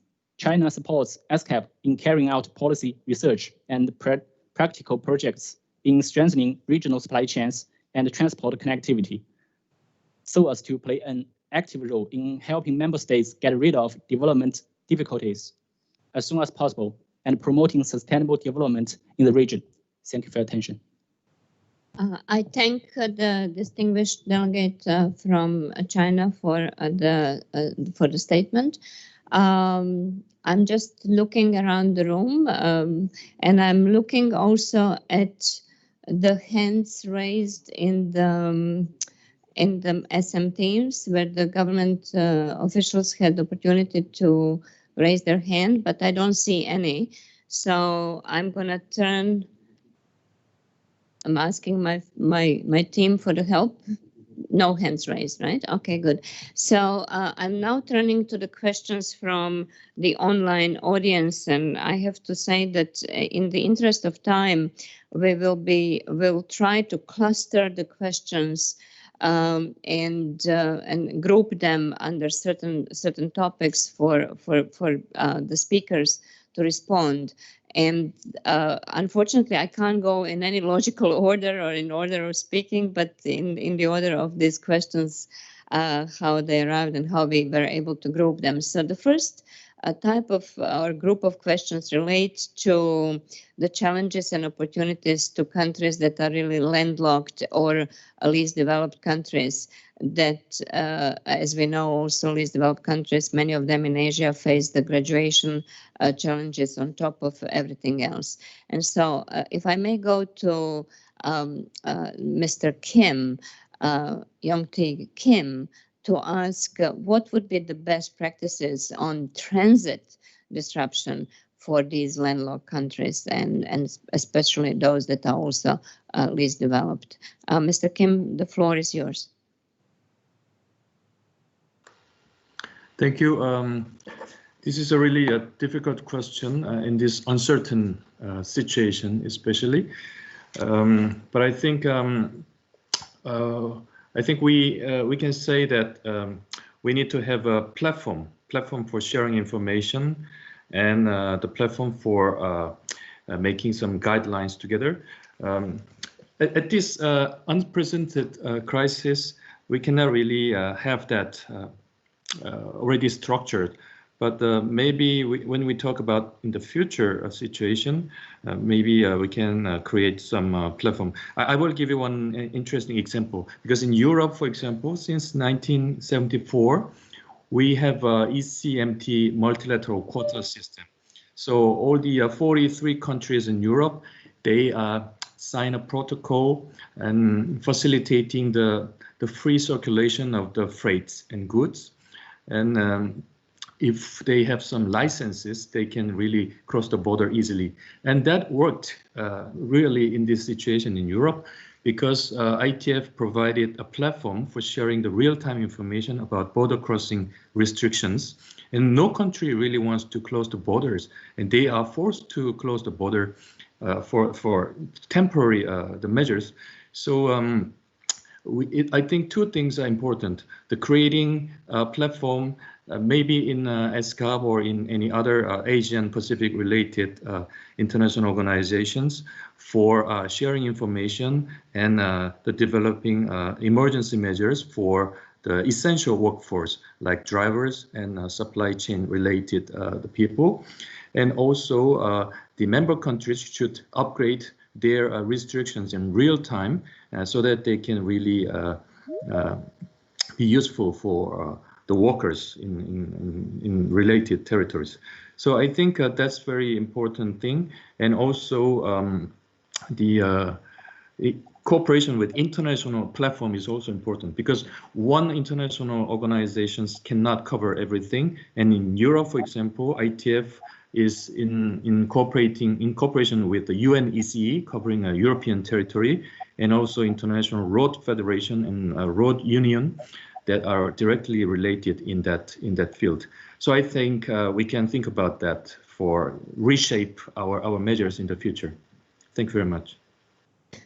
Thank you very much. I'm going through these questions, and a number of them are related really to rethinking this reconfiguration of supply chains, and asking if we perhaps, by pushing for the rigidity and risk proofing of the value chains, would be let me read it here, would be prevent these value chains to actually remain organic and evolve in a natural way to really exploit all the benefits of the international trade. So that relates, to the relationship between the openness of markets and open trade and the value chains, and their agility and ability to actually adjust to different situations without perhaps being put into the restraint of how to do that. Do I have any speakers who is willing to tackle that? And if not, maybe Professor Findlay can try to provide first comment on this. Thanks, Mia. I think that this is a really important issue and observation. It's it's really important to say that resilience and robustness doesn't mean rigidity. So what we're looking for is the ability to adapt to shocks, and the strategy for doing that might vary depending on the nature of the shock and the nature of the product. But it's important to recognise that a key element of the contribution of supply chain is their ability to adapt and change shape. So we'd be expecting that to continue alongside the new thinking about the management of resilience and robustness. There's all sorts of reasons why those changes might take place, as competitiveness shifts or as policy shifts, and even participation in the previous participation in the supply chain itself can lead to development and a shift in competitiveness. So it's a natural part of the process that these chains can continue to evolve. I think the focus then is, alongside this attention to resilience, the focus is on a bundle of structural reform policies which enable the economies participating in the chains to make the adjustments to continue to adapt. So great, and that's a matter of focusing on education and training, the quality of the infrastructure, and so on. There's mutual interest in getting that right, and that becomes a talking point and a place to share experience about how to do that. But to go back to where I started, resilient supply chains will also be ones which continue to adapt. Thank you, Chris, very much for this. I think I had also hand up from Pamela to respond to this question. Yes, I just wanted to add the points that the key thing for allowing suppliers to upgrade is, number one, state support in providing the right mindset and environment for technological upgrading, i.e. don't try to compete in the race to the bottom by keeping wages low. Force, organize, or encourage companies to actually continually move up the value chain, because and then the second thing is to allow your suppliers to compete on as level a playing field as possible vis-a-vis other countries, which is to say, keep your borders open, allow them to really get services and goods from any location, because that's what really creates supply chain resiliency. It's the idea that supply chains can evolve and shift, and it's going to be a real-time basis based on the requirements that they have to meet, which are always changing. And the requirements are productivity, quality, price, sustainability, and so on, and as well geopolitical issues. So the thing for every country is keep your borders as open and free as possible. And if there's consequences for suppliers which may lose out on one supply chain or another, provide that safety net for workers who need to transition to elsewhere. Because the supply chain is always changing and there's going to be dislocations, and it's not reasonable to suggest that a factory is going to be able to stay as it is for the lifetime for 20 years. There's going to be changes, and so we should free up as many of those factories to adapt as possible and provide them every support for continually improving and for self-driving their own move up the value chain. And that's really important now that we are seeing a lot more technology and services as parts of supply chain. That process of technological evolution is going to accelerate. And so just to go back, one, provide support and encouragement by making government a leader in this, in technological upgrading, and then two, provide that safety net so that workers can adapt and retrain and reskill and get into other jobs. Thank you. Thank you very much, Pamela. Before I go to other questions, I think I have oversaw the flag from Kazakhstan. Madam, you want to speak? Thank you so much. I just would like to add a little bit to wonderful speech of Mr. Kim. It's regarding Kazakhstan faces the same, it's about landlocked countries, and Kazakhstan faces the same obstruction as any other LLDC in the world. Diversification of the international transport corridors and trade facilitation plays an important role in the development of our transport and logistics system. We are ready to share with our successful experience in these spheres. Today, the transit of goods through the territory of Kazakhstan takes only 13-15 days, which is 2 times faster than the maritime roads. As a part of trade facilitation agreement implementation, to which 24 LLDC are parties, Kazakhstan jointly with UNSTID have developed an automatic custom administration program, Astana One, and it's great for improved import, export, and transit operation.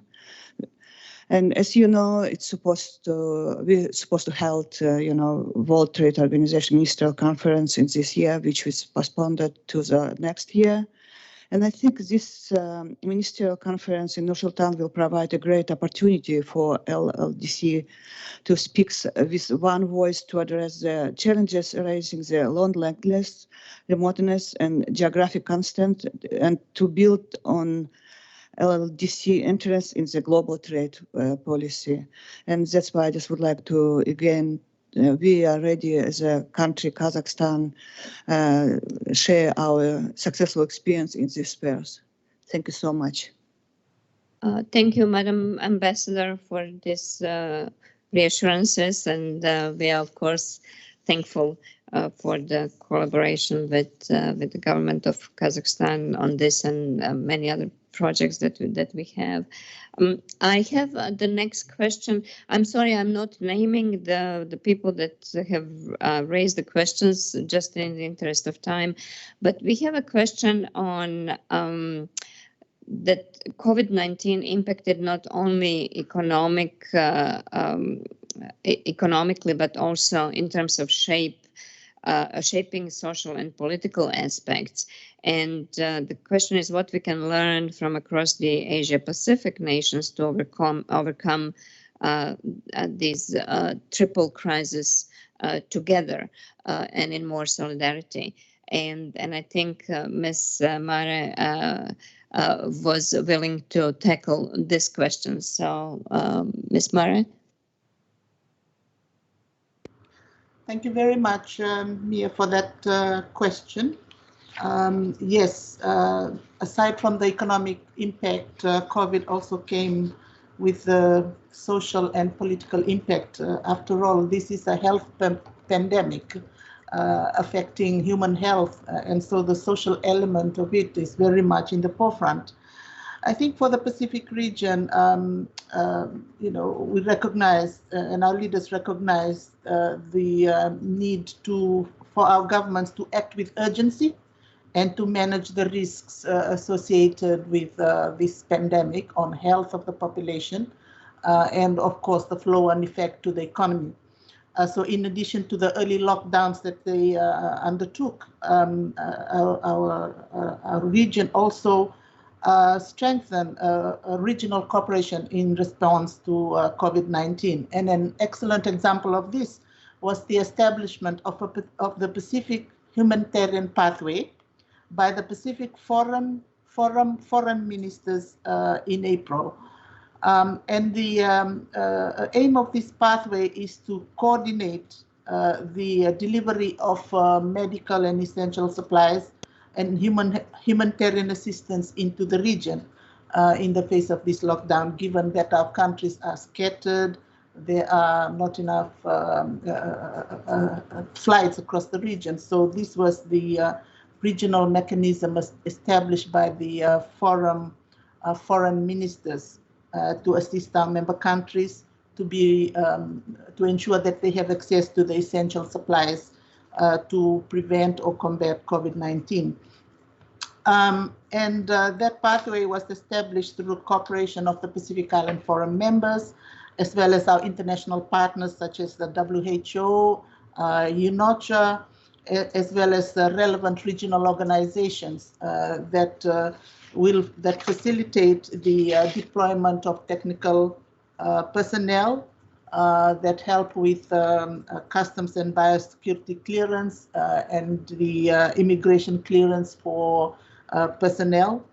So these included regional organizations such as the Secretariat of the Pacific Community, which has a mandate, a regional mandate on health issues, the Oceania Customs Organization, the Pacific Immigration Heads of Immigration Conference, and so forth. So, and this pathway was coordinated by the Pacific Island Forum. So, since May, the first consignment of medical supplies and equipment were received, and since then, supplies from the Jack Ma Foundation, from Cuba, from Malaysia and Turkey were coordinated through this mechanism and deployed to the region. So I think that was an excellent example of how the region pulled together politically to establish this pathway. And given also, we've learned also in the past with natural disasters and things like this, there are so many development partners and international agencies wishing to help the region. And very often we do not have the capacity to cope with everyone trying to help. So this was a way in which the region could act decisively and managing the risks of deployment of essential supplies.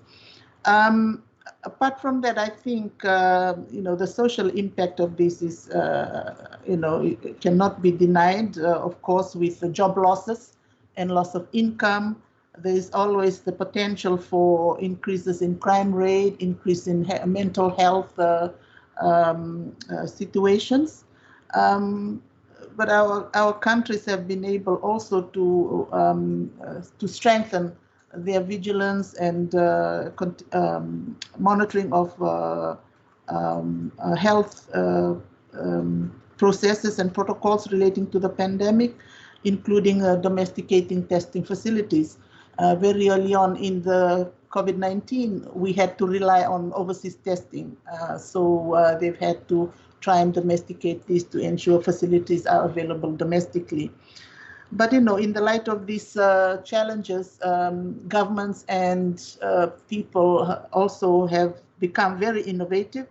And one of the areas in which we've seen growth is the establishment of online platforms, particularly amongst consumers selling to each other, including farmers and fishers who have produce to sell, given the fact that a lot of those affected by the job losses are turning back to farming or turning back to fishing. So there was a lot of trade on the digital platform to try and sell farm products and fishing products.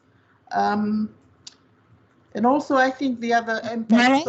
Mara, sorry, I will have to stop you because you just said a magical word, which is digital, and we have so many questions that are related to digital that sure. I need to give. I really need to, put it to all the panelists. And we'll ask who perhaps Fiata or someone will have a first go. But the question is about. We understand the importance of digital. We understand it has to be adopted at all levels, SMEs, big corporations, government, etc. But how to actually develop capacity to do that, and who will be developing institutions to adapt these digital innovations and to be ensuring interoperability of these digital solutions. So shall I ask Stefan to have a first go on that, and then we can see who next, because we have only a few minutes left.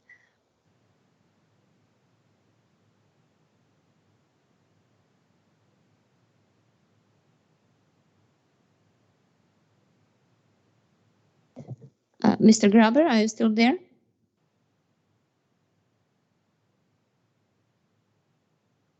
Okay, I think we have we can't hear you, Mr.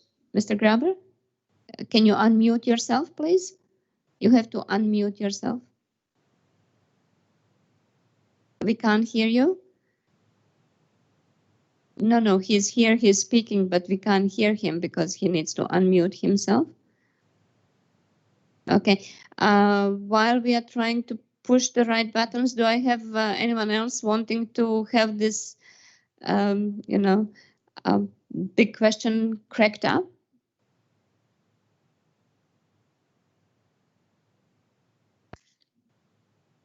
All right. Sorry, I'm losing the screen. Stefan, nobody else is wishing to go on the digital while we are waiting for Stefan to be heard?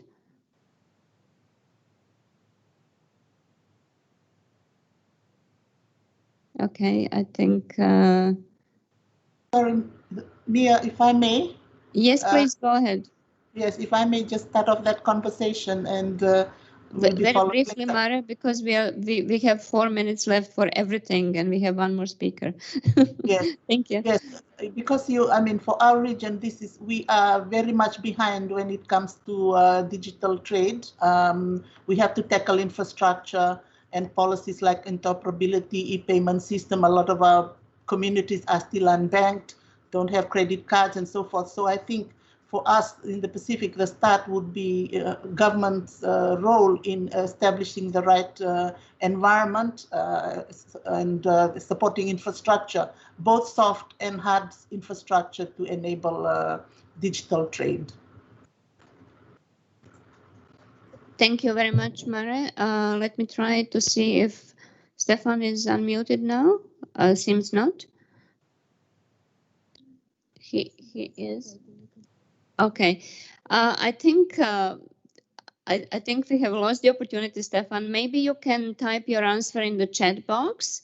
I think we have so many other questions. We have collected most of these, and we will be sending you a wonderful online audience who asked all these questions. Answers via email if we have your emails, or if not, send us questions again through the links that were provided with the information on how to access this. I do need to go back to my government representatives because I have a request from the ambassador from Mongolia to speak. He unfortunately couldn't raise his hand. So, Ambassador, if you're still online, we are ready to hear from you.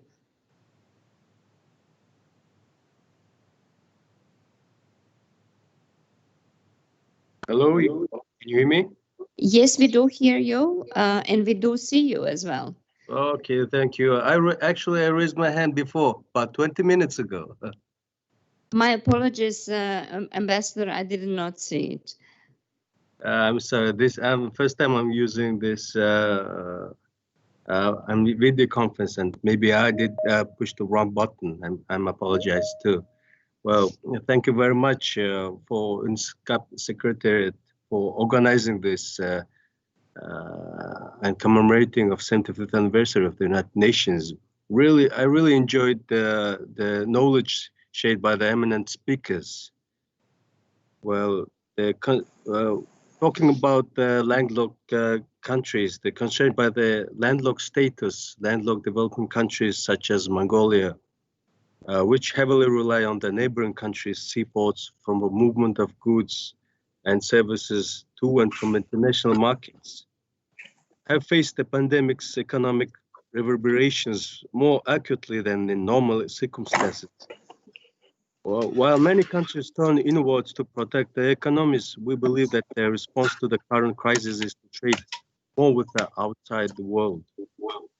And today is not the time to retreat to isolationism in order to make global supply chains more impervious to disruption and more resilient.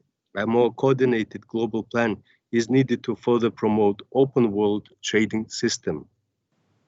We believe that the 3K principles of building back better, digitize, decarbonize, and enhance resilience are essential in our joint efforts to overcome the challenges posed by the pandemic. Well, we believe that we will use the opportunities to offer cooperation at the regional and global level to do these necessary adjustments. We have just acceded to the APTA agreement, opening the opportunities for our producers to tap into the market of over 2 billion people and connect them with the sources of the premier technological advances. Well, the APTA, a unique platform, as you know, which brings together the two largest economies of the region, China and India, is designed to further promote economic development and cooperation through the adoption of trade liberalization measures. With its accession to the Asia-Pacific Trade Agreement, we believe that it will help the country to further expand its trade and economic cooperation, will the member nations contribute to diversification of its economy, as well as more active involvement in regional integration processes. Thank you for your attention. Ambassador, thank you very much for this very positive sounding statement and invitation for cooperation, and we welcome it. And again, apologies for not seeing your hand raised. Unfortunately, we can't take any more of the questions that are being posed to us, and we will try to answer those that we can contact the people who ask them. But now I have to go to the close of the session, and I would like to kindly request our Executive Secretary, Ms. Armida Sarsiach Alis-Habana, to provide some closing remarks after this very rich discussion. It's a very hard job to do, so I'm glad you will be doing it. Thank you very much, Mia. First of all, I would like to express my sincerest thanks and appreciation to our eminent speakers, resource persons, participants, as well as audience. Yeah, I'm sure many audience also viewing from the YouTube channel. And of course, difficult for me to come up with a very succinct summary and conclusion, as well as the recommendations that you, the eminent speakers, have alluded earlier. But let me try my best. Yeah, related to the 5 questions that I posed earlier at the start of this session, as well as during discussion, as well as the question from the viewers. Yeah. Several points, some related to my question, my 5 questions, some of course emanating from the discussion. Yeah. So one of the key takeaway from the discussion is that global and regional value chain is very important, no question about that. And then there's a question how to redraft. Yeah. And not so much on how to redraft per se, but I think one keyword that keeps coming up, yeah, including the discussion, is the keyword of resilience. Yeah, so how to have resilience or mainstream resilience in this global and regional value chain going forward, especially, yeah, to prepare better the stakeholders, the countries, in trade, in connectivity. And then also,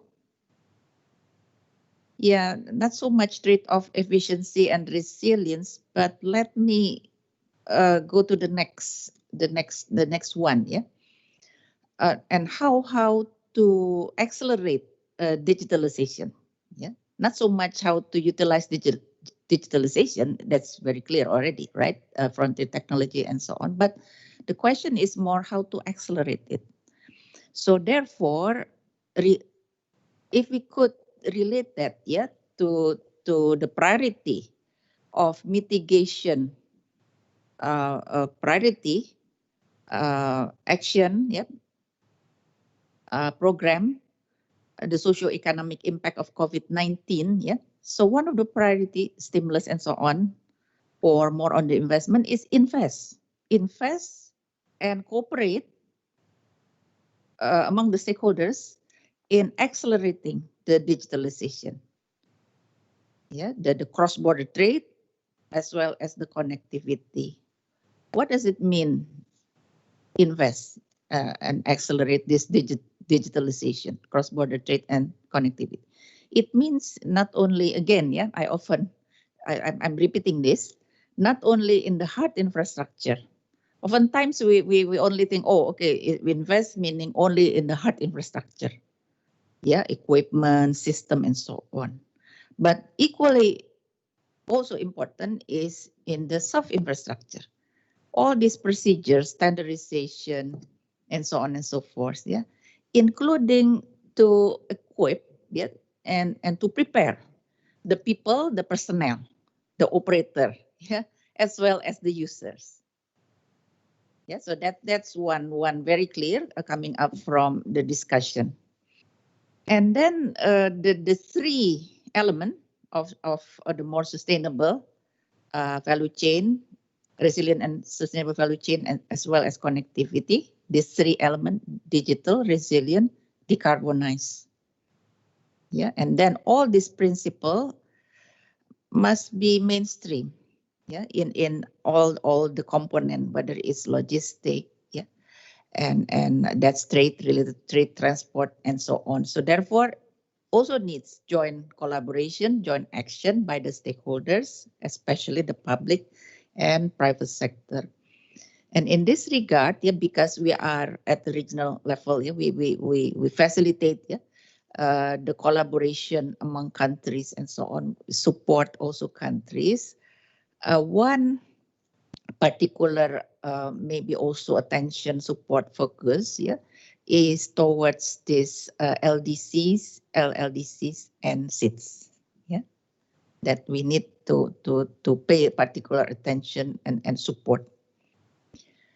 Several, again, this is just from the notes, several highlights, yeah, coming out from the discussion is that, among others, corporate sector face many possible options in searching for this more resilient connectivity supply chain. And in the supply chain, a global value chain lead firms are facing an increasing pressure to reshore and or to reconsider future overseas, let's say, expansion. Yeah, but many firms still see Asian markets to be very important, yeah, because the potential are still there, and especially we are starting to see recovery in some part of the region. So this needs to be factored in the opportunity in the recovery period. And then the configuration of transport connectivity, modes of transport use, coverage, quality of transport networks directly impacts resilience and efficiency of global supply chain. Therefore, of course, a business strategy in shipping and the multimodal shipping, road, rail transport must also be adjusted to these new realities. Another point is COVID-19 has amplified technological trends such as digitalization, automation, but we also know that the trend of automation is more likely to disproportionately affect female workers. So therefore, this is also one support, yeah, that we need to focus on, how to prepare, yeah, the female workers to be better able to prepare in this technological and digitalization automation trend. And then government, we understand, has very important strategic role to play, not only on the budget-related incentive and so on, but in trade and transport facilitation. This priority, this trade transport facilitation, will continue to be crucial during the recovery stage as an integral part of to maintain or to build even further, yeah, the competitiveness of the players as well of the country or the economy concerned. Yes, so these are the many points that emanating from the discussion. So again, the keywords is the need to enhance regional cooperation and concerted action and partnership among the different stakeholders and across member states or countries. So with that, I would like to conclude by sharing to all of you the initiative that ESCAP has been doing and ongoing, and we would like very much to invite all member states, all our partners to take these initiatives forward together. So three in broad category that ESCAP has been doing this the past few years. One is the coordinated response for trade and transport during the pandemics. Before that is only trade, transport, and so on. Yeah, this usual standard a topic, but now the coordinated response for trade and transport during the pandemics. Yeah, trade policy barriers and regulatory differences are significant contributors to trade costs, and these barriers can be addressed through trade and other types of agreement. So ESCAP and also with other partners, including our UN colleagues, have been developing this model provisions and agreements to address pandemic-like crisis. Yeah, so that's one ongoing work. Second is how to enhance support for trade facilitation, trade digitalization, and development of paperless and contactless trade. As all of you know, this is one of ESCAP agreement, this cross-border paperless trade. And how to implement that, how to implement the treaty is key to accelerating progress. Yeah, so this framework agreement on cross-border paperless trade is expected to cut trade costs by about 25%. And I'm happy to note that Bangladesh and China have recently informed that they've completed their domestic ratification process and entry into force. Entry into force is imminent. So therefore, I would like to invite all ESCAP member states to also join as soon as possible. And third is on achieving digital, resilient, and decarbonized transport connectivity. The platform provided by the Asian Highway Network and the Trans-Asian Railway Network have brought countries together to capture and analyze their policy responses and their impact on regional connectivity. Yeah, and this has also resulted in concrete proposals on collaborative actions to improve its, again, this is the new element, the pandemic response, yeah, especially for our region. I also therefore urge our member states to follow up on this proposal as part of our overall effort to build back better. Yeah, so with that, again, I would like to reiterate that ESCAP stands ready to work with member states, all stakeholders, our partners in this and other priority areas. Again, thank you very, very much. Looking forward to our future engagement. Thank you very much. Over to you. Thank you very much. This was a very excellent summary, and I congratulate you on doing it in while we were listening to the speakers and making such a very coherent summary of the action points that will need to be taken. I would like to thank also all the distinguished speakers in the panel and the contributors from the member states and of course from the online audience for making this conversation very lively and interactive and really covering so many areas that I guess 2 hours has proven to be too short period of time to cover all of this. We do invite everyone to join us in our next session of the regional conversations on building back better. That will happen in a few weeks' time, and all the information on this, of course, will be available on our social media and on our website. And with this, I really wish you to stay safe, healthy, and to see you all again in our events. Thank you very much for joining us.